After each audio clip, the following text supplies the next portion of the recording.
Hey Baylor fans, this is your call to gear up with Harley-Davidson of Waco. Whether you're hitting the open road or tailgating at McLean Stadium, we've got the ride to match your Bear pride. Check out our wide selection of new and pre-owned motorcycles, visit our service department, or shop all the latest gear and accessories to show off your Baylor spirit and Harley pride. Visit us today and find your freedom on two wheels. Harley-Davidson of Waco, where Baylor fans never ride alone. Visit in-store or at hdwaco.com. Sic 'em Bears.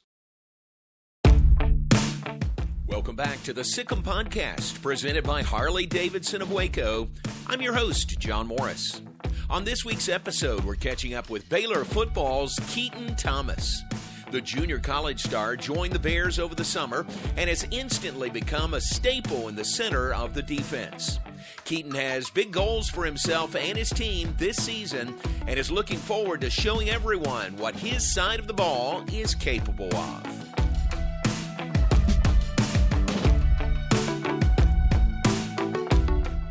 Keaton Thomas, welcome into the Sic 'em Podcast. How you doing? I'm doing great. Great to have you with us. Me. Yes, sir. Happy to be here. You were part of the Baylor contingent that went to Las Vegas for the Big 12 Media Days. That was back in July.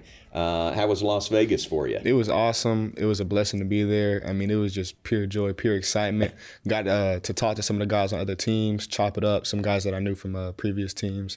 And it was an awesome experience. I mean, got to connect with a lot of people, do a lot of really good interviews, eat really good. Yeah. Vegas it's a cool city. It's just like the movies, to be honest. Right. Yeah. Yeah, you said it was your first time to Vegas? Yes, sir. Yeah. Was it sort of what you thought it would be or completely different or what you'd seen in the movies? Yeah. I mean, it was a shot in the dark a little bit. I think the last movie I saw that was in Vegas, the last two was Mall Cop. Okay. And then Think Like a Man. So I really didn't know what to expect. I really thought it was going to be just crazy the whole time, right. But there were some times it was calm when there were a lot of people on the strip, but I mean, it was cool. Yeah, it's wild. The Baylor contingent stayed at the Bellagio. Have you seen those movies, Ocean's 11, Ocean's 12, Ocean's My 13? mom was talking about that one. She said that's where it was filmed, right? That's it. Yes, sir. So go back when you have time, watch those movies. That water, spray is right in front of the Bellagio. Okay. So that's where that came from. Yeah. I bet you a lot of movies have been shot in Las Vegas. Yes, sir. Was that, did you enjoy it? I did. I had a great time. Yeah. Like, I mean, the guys and I got to mesh really well. Matt Jones was my roommate, so we just chopped it up all night, hung out, played cards, talked. Yeah. It was cool. I think it was a great experience, and it was a good time for us to bond. Very cool, except for the travel. Everything was great. But to see guys, you said you saw guys from other teams that you knew, like West Virginia. Yes, sir. Your first school where you started out of high school. You got to see some of those guys. Yes, sir. Yeah, it was cool. A.B. Aubrey Burks, that's someone I got really close to. Another guy from Florida. And so we just chopped it up, and it was like old times, having a good time. Fun. And you did a whole day of interviews, a bunch of them. A lot of times, or sometimes, I guess, reporters are trying to dig deep and get something out of you that nobody else has. Did you get any really off-the-wall, crazy questions out there? I did. I feel like there were a couple of people who asked silly questions just like, if you weren't playing for Coach Randy, who would you play for? That's it, right. And right. I just told them, nobody. This right. is where I want to be. Or some people asked about NIL and how the transfer portal. And my thing about the transfer portal is, my take, if you're where you want to be, then none of that stuff matters. If you're not, then it comes into play. Yeah, very good. You're from Jacksonville, Florida, originally. Tell us about your family. So, Pops from a little country town, Thomasville, Georgia, about 2,500 people there. It's grown a little bit more now. Mom is from New Orleans, so Southern folk, just really close family, God-fearing, very faithful, and we love to compete, humble and work hard and dedicated to whatever we do. Nice, very good. Trinity Christian Academy, right, was your high school in Jacksonville. Y'all won a state championship your senior year? Yes, sir. Pretty good. Yeah. What, in Texas, we think we got the best high school football of anywhere, but it's good in Florida, isn't it? Really good competition. Yeah, we played our schedule, so we were a 3A school, but we didn't play a 3A schedule. Okay. So we were playing 6A, 7A. Wow, really? We played Heritage. We whooped on them. All them South Florida schools, we whooped on them. There you go. Yeah. North Florida's where it's at. Right. Was it, is Trinity Christian a private school? It is. It's a private school, but to be honest, people go there for ball. Like, it's kind of like same thing with Heritage and like Aquinas private schools, but people are going there to play sports and everything. I got you. So you're in, it's not a private school division. like competition? You're in with all the public schools? Yeah, we're in with all the public schools. Okay. Yes, sir. Wow, and you won the state championship. Yes, sir. Fantastic. That's great. Am I right? So you're a linebacker here. I think of you as a linebacker. But you were a linebacker and a receiver in high school? In high school, I was a receiver and a safety. Oh, a safety. Yeah, I didn't switch to a linebacker until spring of my freshman year. Gotcha. Yes, sir. Were you more a receiver who also played safety, or more a safety that also played receiver? More of a receiver who played safety, and then senior year is when I flipped it around, more of a safety who played receiver. All right, very good. That's a different mindset, isn't it? Yeah, it is. It is, definitely. Yeah. And from that point on, so when you switched your senior year, more safety, were you pretty much all defense from then on? Yeah, pretty much all defense. Just anytime like they needed a big-time player, big-time catch, and they put me at receiver. Gotcha. What was recruiting like first go-around out of high school? First go-around, it was definitely slow. Like, North Florida is definitely under-recruited, and to be honest, it was surprising for me because we had a lot of schools come in because our quarterback was a 5-star, our running back was a 5-star. The previous years, we had 5 and 4 stars, so it was kind of an off year for us, but it all worked out how it was supposed to. Nice. Where'd those guys go, some of your teammates? Colin Hurley, he's at LSU, and then Trayon Webb, he's at Florida. Oh, nice. Very good. So big-time recruits. Yeah, as are you. But you went to West Virginia first. Yes, sir. What was that like? I mean, what drew you to West Virginia initially? Just the opportunity. It was a blessing, and I had a chance to develop and learn. They've done a lot of great things there, and obviously they turned that program around really fast, and they've developed some guys who are in the league now and doing very well. And I mean, why wouldn't I take the opportunity? Yeah. It was far from home. Yeah. I thought I was ready to go far from home. I wasn't. I was definitely homesick. Yeah. I struggled with that part a little bit. But on the field, I just really locked in on, my goals. I have my goals written out. They're on my phone. I look at them every day, and just remembered my mission and who I'm doing it for, and like what I want to do with football. Very good. Sound like you're very grounded. You're Yes, a very sir. grounded guy. You redshirted that first year, decided to leave, went to a junior college. Is it Northeast Yes, Mississippi sir. Community College? What was the thought process there? It was just one of those things where they saw me, their goals for me and my goals for myself didn't match how I thought that they would. Gotcha. I knew, I always figured that I would move down to the linebacker spot just because, I was fast, I was physical, but then I grew and put on weight. Mm-hmm. So I knew being in that free safety role wasn't going to work out too much. And the strong safety, that's what AB was playing. So I made that change.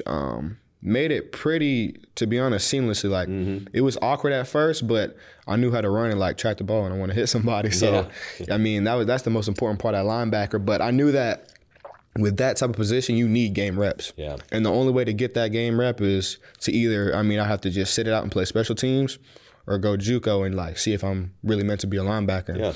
And so I prayed about it. I talked to my family about it. It was about a week and a half window where I talked to the coaches. They didn't want me to leave, and I told them it wasn't anything personable or because I don't like it here. It's just I need these reps, and I need to really develop and see really what can I do on the field. And so, God answered my prayer, and I took that leave and made it to Northeast. Very good, very good. Especially changing positions Yes, like sir. that. You got to get on the field, like you said. You got to get reps, right? Yes, sir. Yeah. So you went to Northeast Mississippi Community College. Where's that? What city? That's in Boonville, Mississippi. Boonville. I wouldn't have known that. Yeah.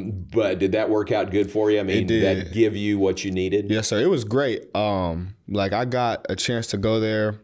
Coach Greg, he's the head coach, awesome. Coach Shell, my linebacker coach, true developers, leaders of men, people I can get behind, people I run through a brick wall for. Nice. Awesome. And the guys there are hungry. We call it Boom Vegas. There you So, go. yeah, because it's literally just a strip. You have your food, your Walmart, Piggly Wiggly, and that's about it. That's the town. Boone Vegas. That's Yes, sir. great. I Yeah. love that. And you had a great year there. I think second in the nation, first team junior college All-American, second in the nation in tackles, 107 tackles, 10 for loss. Sound like you had a really good year. Yes, sir. Yeah, it was a great time. But I couldn't have done it without my DC, Coach Ken, and my D-line, my corners. We were all really bought in, and we were really tight. I think what I love most about JUCO is we were all in dorms, and we're really close. So we were playing the game, competing every night, playing cards, just the whole nine, just chilling. So we were always together, always working out together, always eating together. And I think that really meshed well, and so we played really hard for each other. Yeah, very cool. What was your record that year? Did you have a good season? We did. That was Northeast's best record, I'm pretty sure, that year. So we broke a lot of records. Nice. I think it was 9 games. We lost 3. So we were 6-3, I'm pretty sure, because we had maybe one extra. I don't remember, but we lost 3 games. Sound like a good year. There. Yeah, it was a good year. We were 1 game away from the playoffs. Right. By literally half a yard. Yeah. Against Northwest. By half a yard. Yep. And at this point, in your mind and in everybody's mind, you're a linebacker, right? Yes, sir. You're not going back to safety. Oh, yeah, no. Yeah. Put on weight a little bit. Yes, sir. Yeah.